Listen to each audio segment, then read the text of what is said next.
Segenap puji beserta syukur kita persembahkan kehadirat Allah Subhanahu wa taala.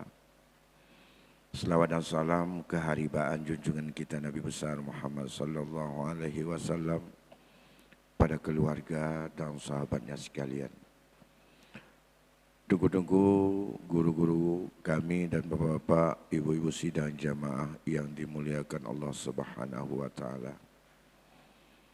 Baiklah, pada malam ini perlu kita pahami bahawa dalam ilmu faraid itu tidaklah nilai harta yang ditinggalkan oleh pewaris itu mutlak untuk bisa diberikan kepada ahli waris sesuai menurut kadar dan ketentuan yang ditetapkan Allah.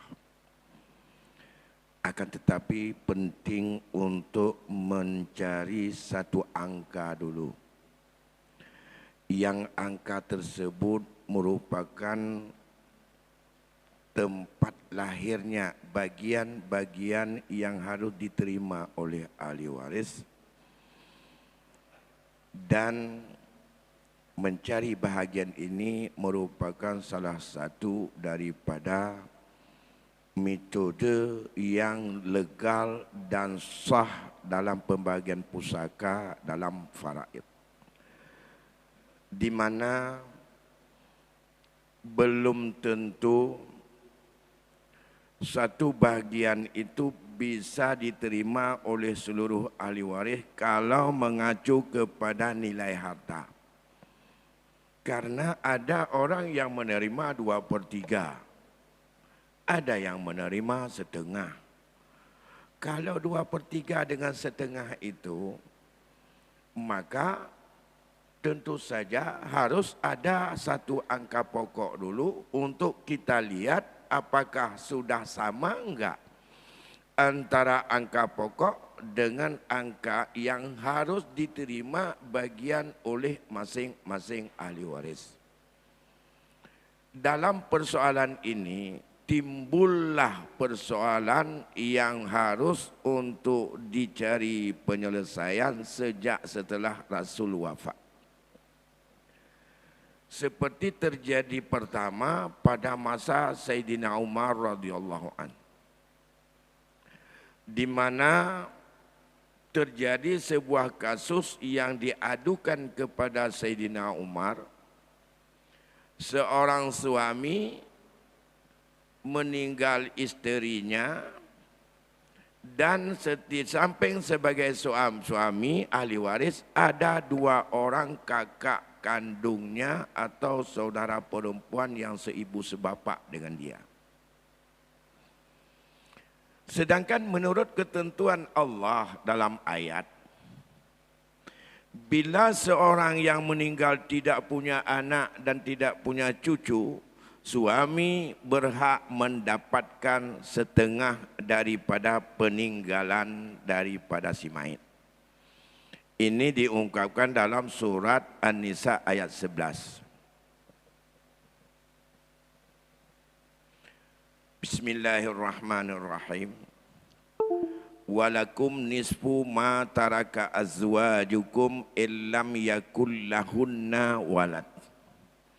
Untuk kalian para suami, setengah daripada peninggalan pasanganmu atau isterimu jika isterimu itu tidak ada walad, gak ada anak atau cucu. Okey, sekarang suami 1/2.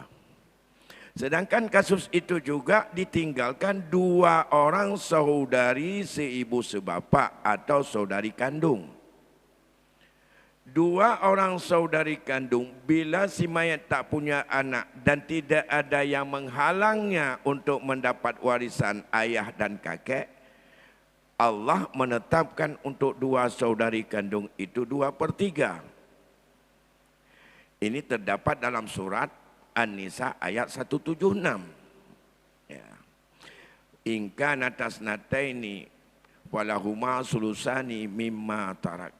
Kalau ada 2 saudari atau lebih dan ia tidak ada yang menghalangnya, maka ia mendapatkan 2/3 dari peninggalan si mayat atau adik atau kakak atau abangnya atau kakaknya. Andai kata ada nilai harta yang ditinggalkan oleh si mayat itu 6 juta. Secara real, kalau kita mengacu kepada harta itu, suami punya hak 1/2 sama dengan 3 juta. 2 saudari kandung, ia punya hak 2/3 dari 6 juta, 4 juta. Kalau 4 juta ditambah dengan 3 juta, nilainya 7 juta.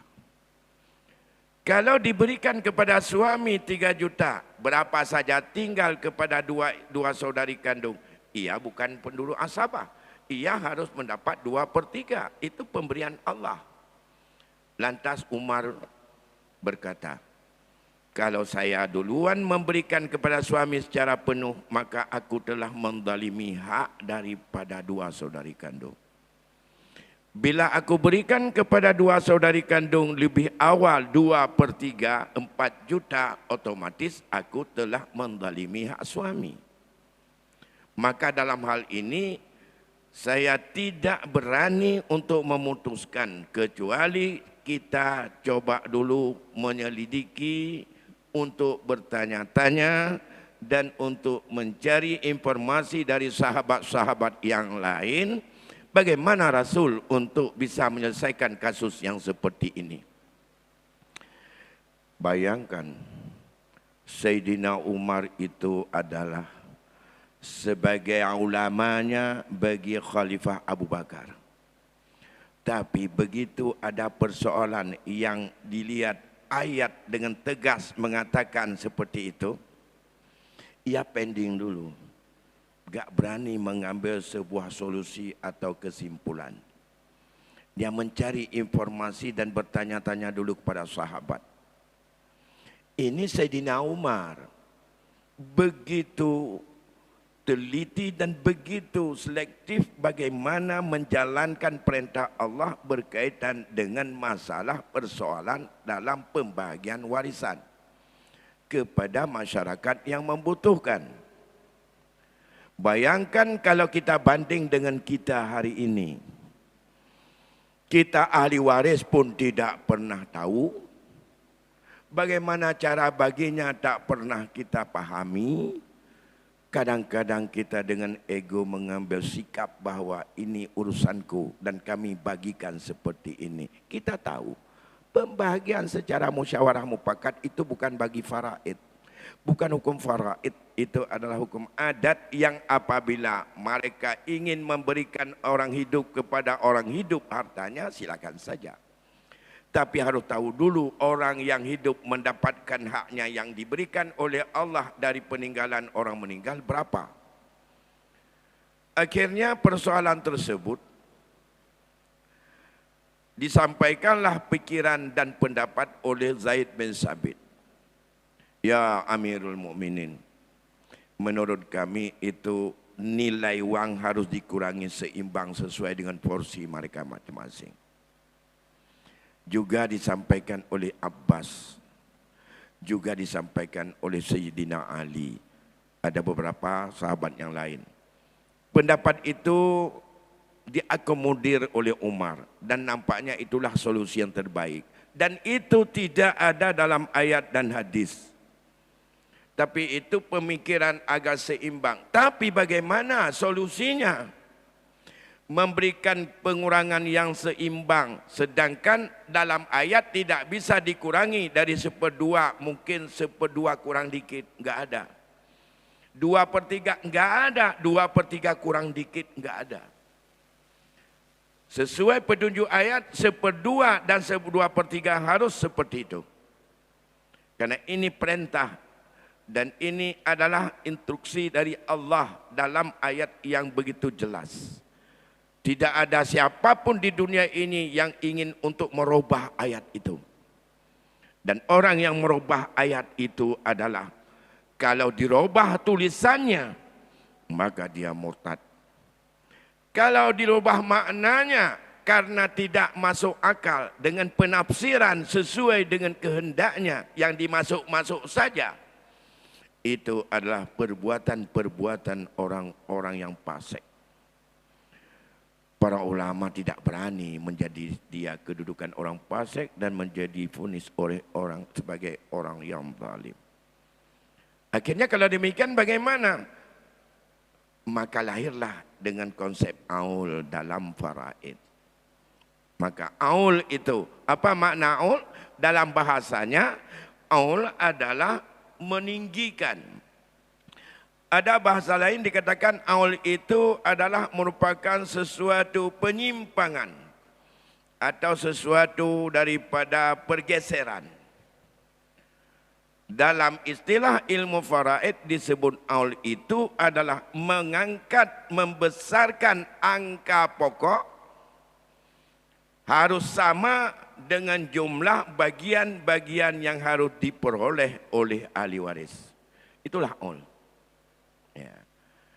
Kalau tadi menunjukkan bahwa kalau ahli warisnya seorang suami, 2 orang saudari kandung, maka bahagian suami 1/2 dan 2 saudari kandung 2/3, maka metode untuk mengambil angka pokok menurut Muhammad Ali As-Sabuni, andai kata dalam bagian-bagian yang diperoleh oleh ahli waris itu ada angka 2, tidak ada 4 dan 8, bergabung dengan 3, 6, maka angka pokoknya 6.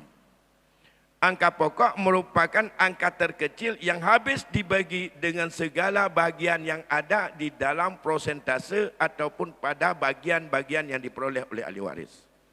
Itulah disebut angka pokok. Dalam kitab-kitab fikih disebut dengan asal masalah.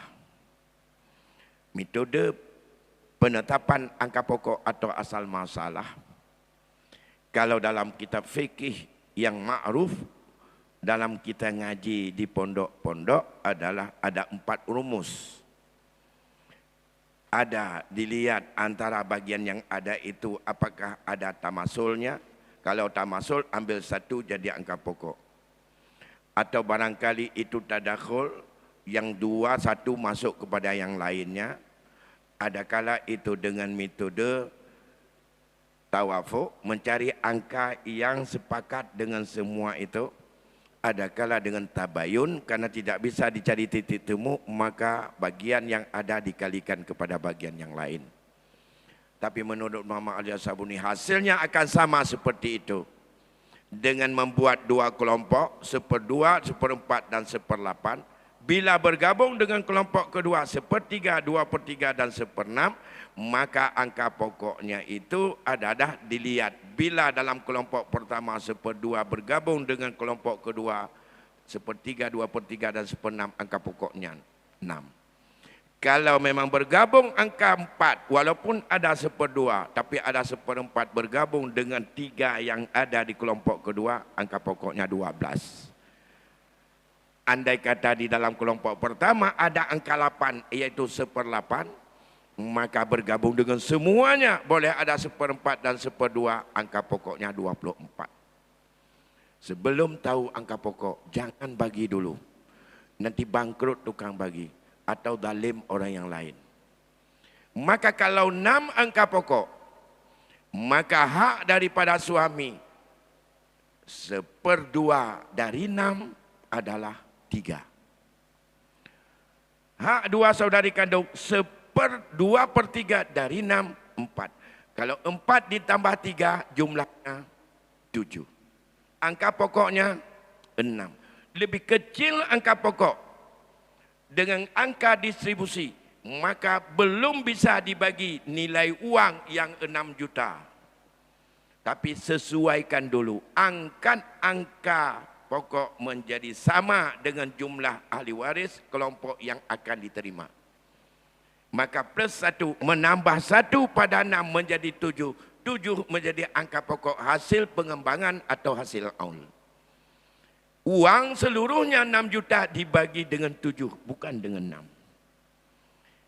Suami ambil 3 bagian dari 7.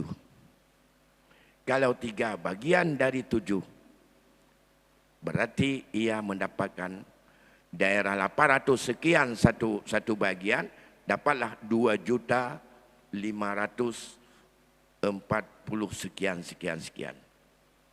Nyan apapun cerita suami jangan bertingkah.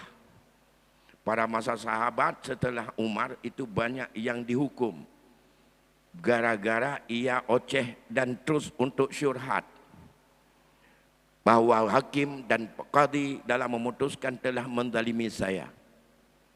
Kalau dalam contoh tadi, saya suami mendapatkan 1/2. Peninggalan isteri saya 6 juta. Masa untuk saya dikasih 2.540 sekian. Ia telah korupsi dan mengurangi hak saya 6 ataupun 500 sekian. Tidak sampai 3 juta. Dihukum oleh qadi. Kamu tak pernah tahu rupanya tentang masalah aul. Dan kamu tahu aul itu adalah konsensus sahabat. Aul itu tidak ada satupun sahabat yang membantah. Aul adalah solusi yang disepakati oleh sahabat menjadi ijma' sahabi. Kalau dasar hukum kita, Al-Quran, Al-Hadis, ijma' aul dalam faraid adalah ijma'. Menentang ijma' sama kekuatan dengan menentang hadis ataupun nas yang sahih. Nah, ini yang paling penting untuk kita dalam membersihkan hati dalam keluarga. Kemudian 2 orang saudari kandung, ia mendapatkan lebih kurang 3.430 sekian. Mengapa? Karena dia 2/3 dari harta peninggalan, tapi harta peninggalan adalah nilai 1 bahagian, bukan dibagi 6, tapi dibagi dengan 7. Itu 2/3 dari 6 juta. Kalau ditanya orang, siapa yang meninggal? Kakakku. Terus, berapa peninggalannya? 6 juta. Kami ada 2 saudari-saudarinya. Kalau 2, perintah Allah diberikan kepada kami 2/3. 2/3 kalau dari 6, 4 juta. Ini bukan dari 6. 2/3 dari 7. Kamu mendapatkan 3.400 sekian. Itu adalah wajib bilang 2/3. Di sini kalah matematik. Masa 2/3 daripada 6 juta itu berapa? Yaitu 3.400 sekian. Setengah dari 6 juta, 2.500. Kasus ini bukan dalam satu hal. Kita tidak pernah tahu. Yang tahu di saat ada kasus itu kita temukan di lapangan. Di saat orang yang mengatur. Karena regulasi daripada pembagian dalam ilmu faraid itu ditempuh dalam 4 regulasinya. Yang pertama, kumpul dan inventaris seluruh ahli waris. Siapa saja yang ada hubungan nasab dengan si mayat, tulis semuanya. Tapi apakah mereka itu terhijab atau tidak? Untuk melihat seluruh ahli waris tidak termasuk zawil arham, apakah mereka masuk enggak dalam kelompok 25 orang? 15 laki-laki, 10 perempuan. Ada merasa dia sebagai ahli waris. Ada sebab mewarisi karena dengan sebab nasab. Ada sebab mewarisi karena adanya hubungan perkawinan. Ada sebab mewarisi karena hubungan pemerdekaan budak. Lapor. Kumpul semuanya. Dan ini wajib dilakukan tahap pertama. Setelah mereka terkumpul, semuanya sudah terkumpul, tulis. Yang ditulis statusnya. Siapa sebutan si mayat kepadanya? Ada si mayat menyebutkan itu anaknya, sama dengan yang meninggal ini mamak dia. Ada si mayat menyebutkan itu suaminya, berarti ini adalah isteri si mayat. Yang mayat ini isterinya. Ada yang mengatakan oleh si mayat itu ayahku, berarti yang meninggal anaknya. Ada yang mengatakan itu adalah ibu, sama dengan yang meninggal adalah ibunya. Jadi begitu terus untuk dilihat hubungan dengan si mayat. Maka setelah implementasi, maka kedua adalah verifikasi. Jangan kita verifikasi data untuk 2024 saja itu. Ini wajib verifikasi dulu. Siapa di antara wilayah yang bukan, yang tidak termasuk dalam kelompok 25, laki atau perempuan? Dan siapa di antara mereka yang masuk? Yang masuk itu apakah mereka terhijab nuksan atau terhijab hirman? Dan itu pada pembahasan pernah kita sampaikan. Seorang siapapun ia yang tidak tahu ilmu hijab mahjub dalam faraid, haram menentukan dan menyelesaikan faraid. Khawatir akan memberikan hak orang lain kepada yang bukan haknya. Hijab mahjub, itu verifikasi. Ini gugur karena dihalang oleh ini gugur karena dihalang oleh ini gugur karena dihalang oleh ini. Nah, setelah hijab mahjub itu sudah kita verifikasi, lanjutkan. Yang kedua, tentukan mereka itu siapa mendapat berapa. Sesuai dengan 12 kelompok ahli waris yang mendapatkan kadar atau bahagian tertentu. Menyangkut dengan persoalan yang akan terjadi aul, tidak ada di situ apa itu yang namanya asabah. Karena asabah tidak ada sisa. Karena lebih besar kejadian, yaitu bagian yang dibutuhkan oleh waris berbanding dengan angka pokok yang ada. Maka tidak ada sisa. Kalau enggak ada sisa, berarti asabah memang tidak punya hak apa-apa. Walaupun dia kedudukannya tetap ahli waris atau sebagai asabah.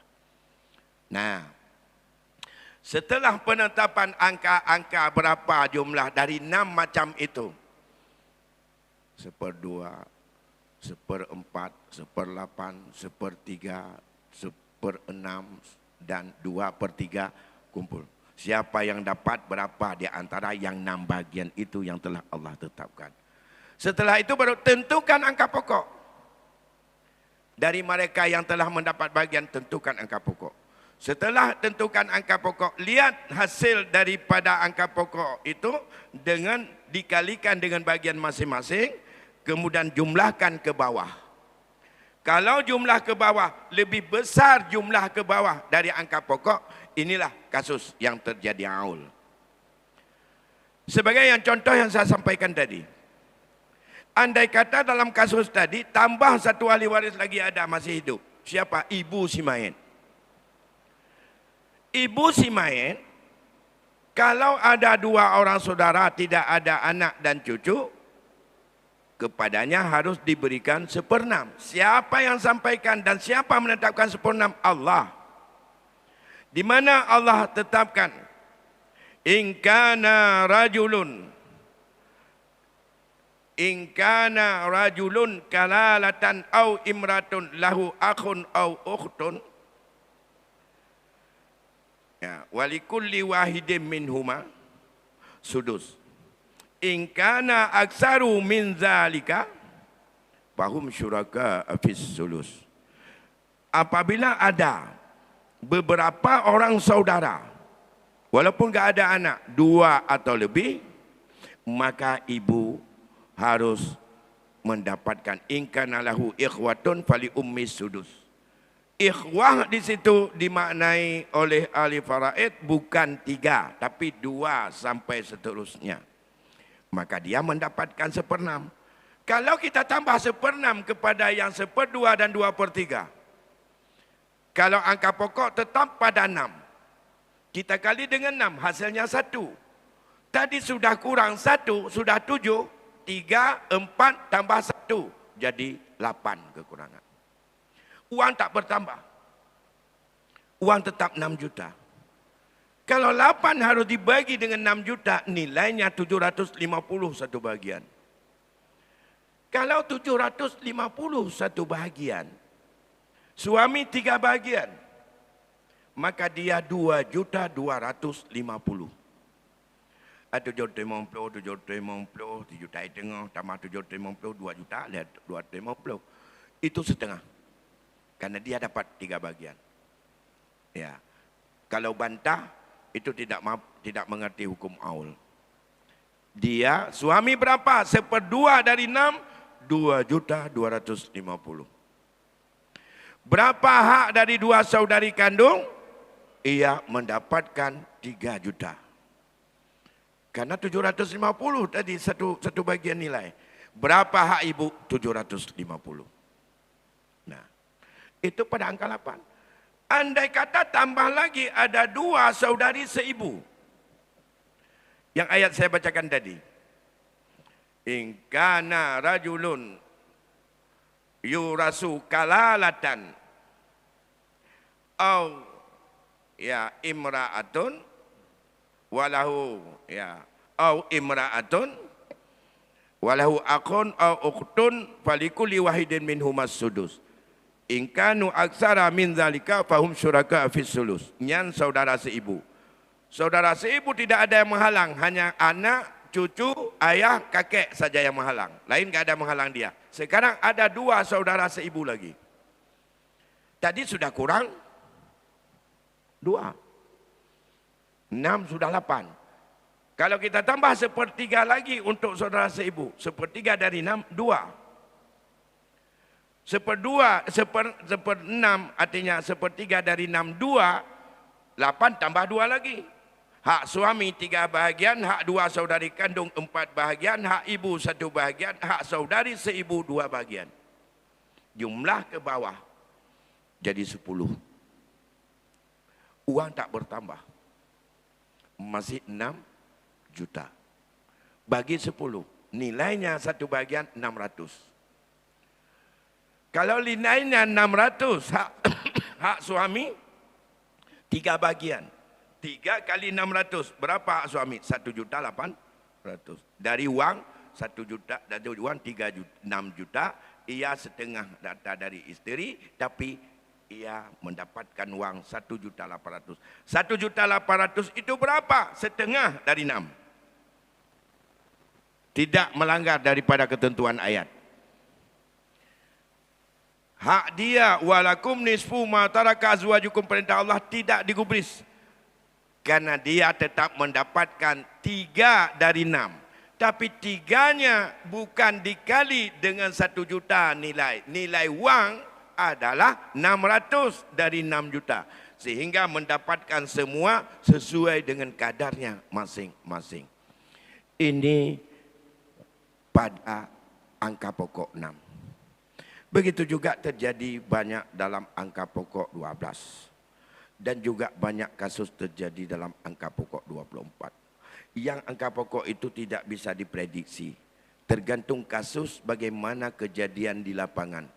Oleh karena demikian, memahami hijab mahjub dan menentukan furudul muqaddarah.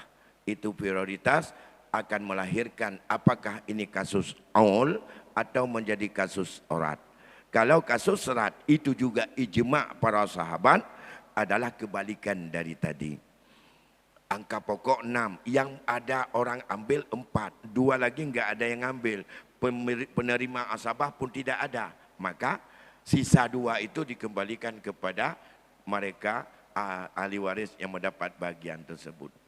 Maka tak mustahil dalam sebuah kasus, seorang yang kita tidak pernah tahu dari mana datangnya, tiba-tiba datang ke Luk Semawe. Kemudian ia yang hanya dengan suami isteri, tak punya anak.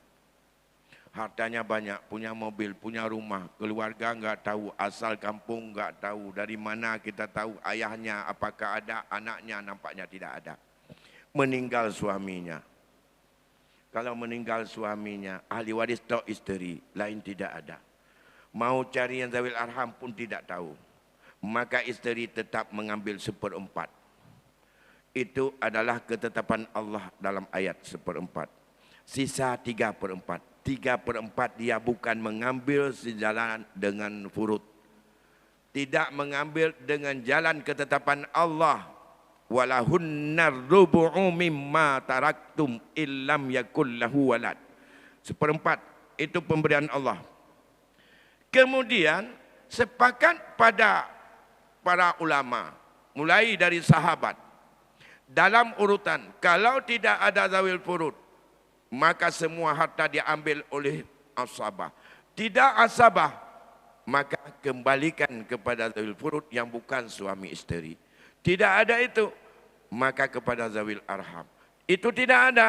Rad semuanya pengembaliannya sisa kepada suami atau isteri. Tidak ada itu. Baru turun lagi kepada wasiat yang lebih sepertiga. Tidak ada lagi, baru baitul mal. Betul-betul tidak ada sama sekali daripada ahli waris, barulah harta itu balik ke baitul mal. Itu 4 mazhab sepakat seperti itu. Walaupun awal-awal masih pada masa sahabat masalah zawil arham tidak sepakat. Tapi setelah abad-abad ketiga Hijriah, saat Baitul Mal tidak begitu terpercaya lagi untuk lebih fokus ke maslahatan umat, tapi lebih banyak kadang-kadang untuk biaya pegawai atau kepada pekerja. Akibatnya maka juga semua termasuk dalam mutaakhirin mazhab Syafi'i dan mutaakhirin orang pengikut Maliki sepakat dengan pendapat apa yang pernah duluan ditetapkan dan dipegang oleh mazhab Maliki, mazhab Hanafi dan mazhab Hambali, yaitu menjadi 4 mazhab sepakat dengan kasus rad tersebut. Yaitu kalau tidak ada, tidak dikembalikan 3/4 itu kepada Baitul Mal, tapi dikembalikan kepada isterinya semuanya. 3/4 milik isteri dengan jalan rad. 1/4 milik isteri dengan jalan pengambilan warisan ketentuan dalam Al-Quran. Jadi tetap harus ada porsi bagaimana cara mengambilnya, legal atau tidak supaya sah. Kalau tidak sah, resikonya fasid. Kalau fasid sama dengan tidak sah dimiliki. Gak sah dimiliki, gak sah dimakan, gak sah dijual, gak sah dipakai. Kalau tidak sah dipakai, kalau tidak sah dalam hukum al-halalu bayyinun wal haramu bayyinun. Kalau tegas jelas tidak sah, haram hukumnya. Menyo haram, menyo tapajuh haram, menyo tangui haram, menyo tapu belah hanatah tapajuh yumnyan haram cit. Hi taban. Dengan uang gaji, uang ikramiyah, uang hasil di kebun, tapi nilainya beda. Menyonyo haram.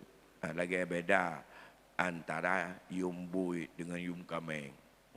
Yum taban, peng Indonesia hijau. Tapi teritori benyan Pulau Bui, teritori betu tak Pulau Kameng, tak tapat mandua yang teritori bet Pulau Bui, tak Pulau Tia, 5 tak pajuh, nyan hukum pajuh di tetap haram, karena itu yang tidak sah untuk diperjualbelikan. Mungkin ada yang ingin bertanya, masih ada waktu lebih kurang 7 menit. Ya, silakan Pak. Baik, mungkin ada yang bertanya.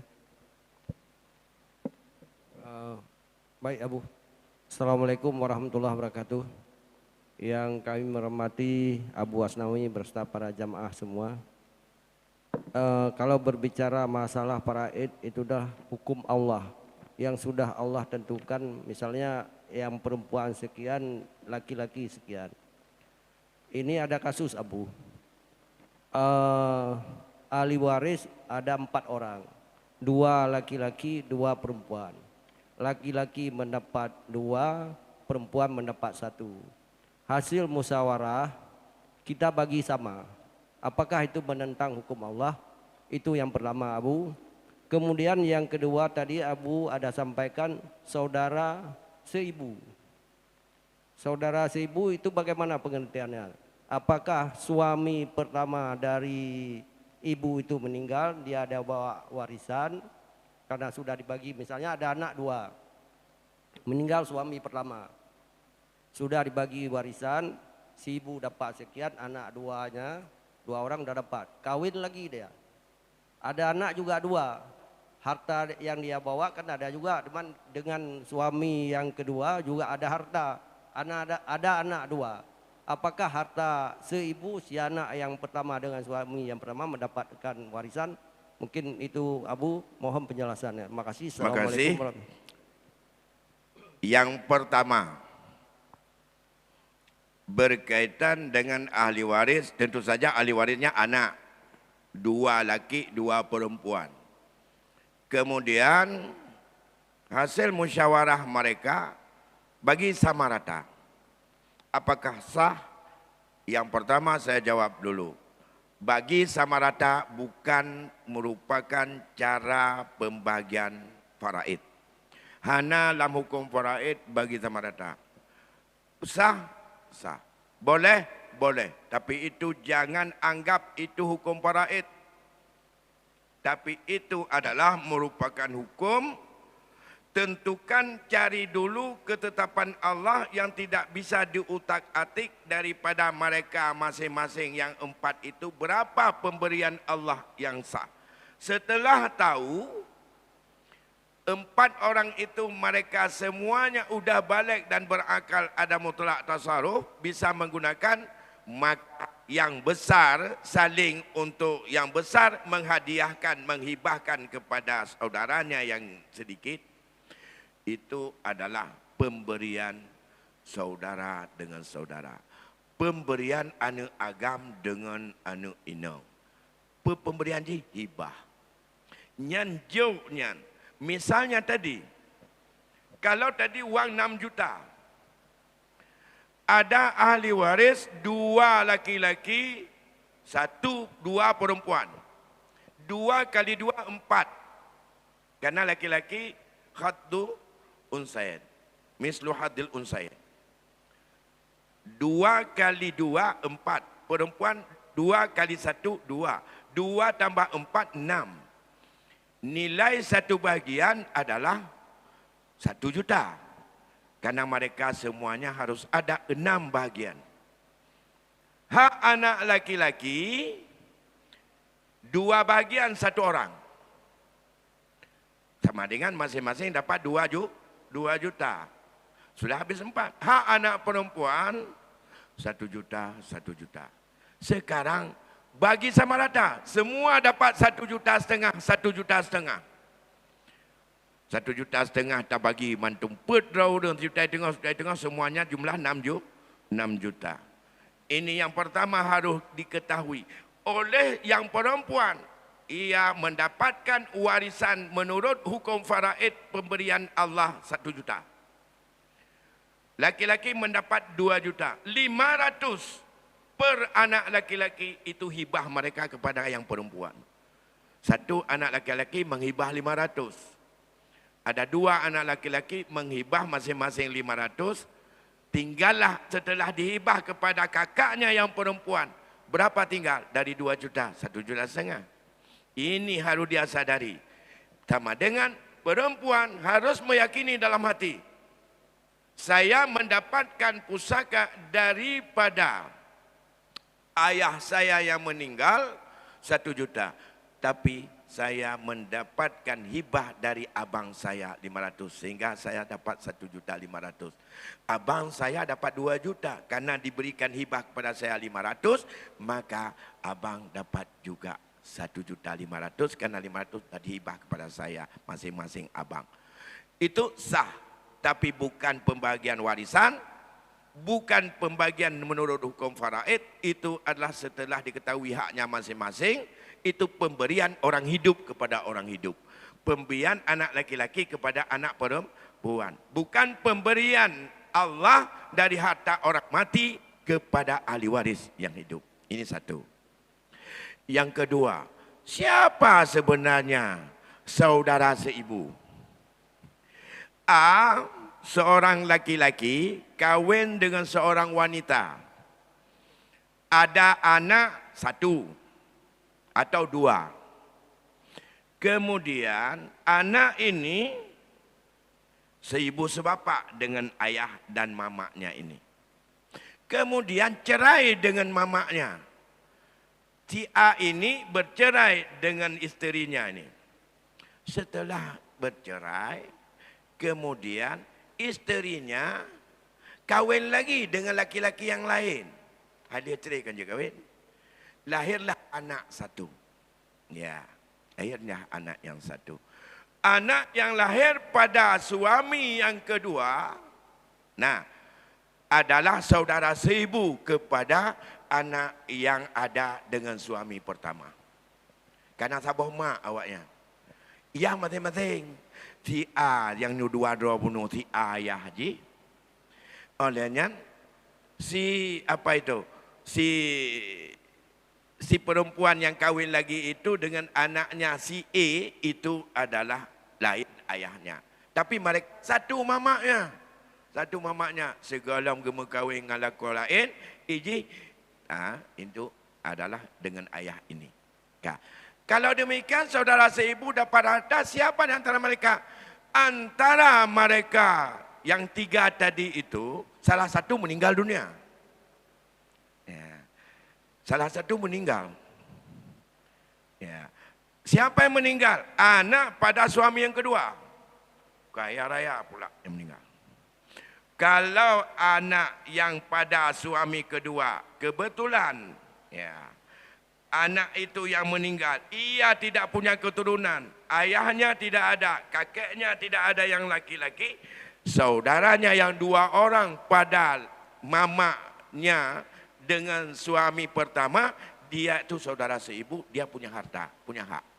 Walaupun punya mama, walaupun masih ada suami. Itulah kasus tadi. Meninggal perempuan yang kahwin ke lako dua. Mantong lako aku. Lako seperdua. Lako mendapat seperempat. Kemudian ada mamaknya. Nenek dia. Dia seperenam. Saudara seibu dua orang tadi ini dapat sepertiga. Itulah makna saudara seibu. Memang Farid ini harus tahu apa saudara seibu, sepupu bapak dan sebapak itu harus betul-betul kita pahami ke mana. Kalau itu tidak dipahami, membingungkan. Nyu hoka iplung dah ana mumpung ya. Maka yang kadang-kadang yang palau perumah ke kebah dia anggap mak itu ibu. Bukan ibu, itu perumah. Ya. Ibu daripada ahli waris anaknya, bukan ibu daripada orang meninggal. Demikian barangkali, insyaAllah di lain kesempatan nanti kita coba kembali. Saya pikir yang paling enak sebenarnya di Masjid Jami ini andai kata ada teman-teman yang punya background dengan ilmu ini. Supaya jangan saya sendiri atau beberapa guru saja yang berkaitan dengan ini. Ini tapi susah kali itu teman-teman yang punya background fikih tak mau. Kalau mau ikut kita diskusi di sini. Manfaat besar sekali kepada orang lain. Kalau ada kesempatan teman-teman terutama jamaah Masjid Jami, kalau mau untuk ambil kesempatan hanya beberapa menit saja, 40 menit habis maghrib malam Rabu, mari kita diskusikan di sini supaya ada penerus. Saya sudah terasakan ini, dalam pinggang sudah sakit, lutut enggak kuat. Takut nanti siapa yang akan melanjutkan. Perlu banyak teman menyangkut dengan ini, dengan problematika itu. Akan makin banyak kita untuk kawan ngomong. InsyaAllah masalah hukum ini tidak cepat dicabut oleh Allah walaupun itu janji Rasul. Demikian lebih kurang saya mohon maaf dan atas segala partisipasi dan pengertiannya saya ucapkan terima kasih. Wabillahi taufik wal hidayah. Assalamualaikum warahmatullahi wabarakatuh.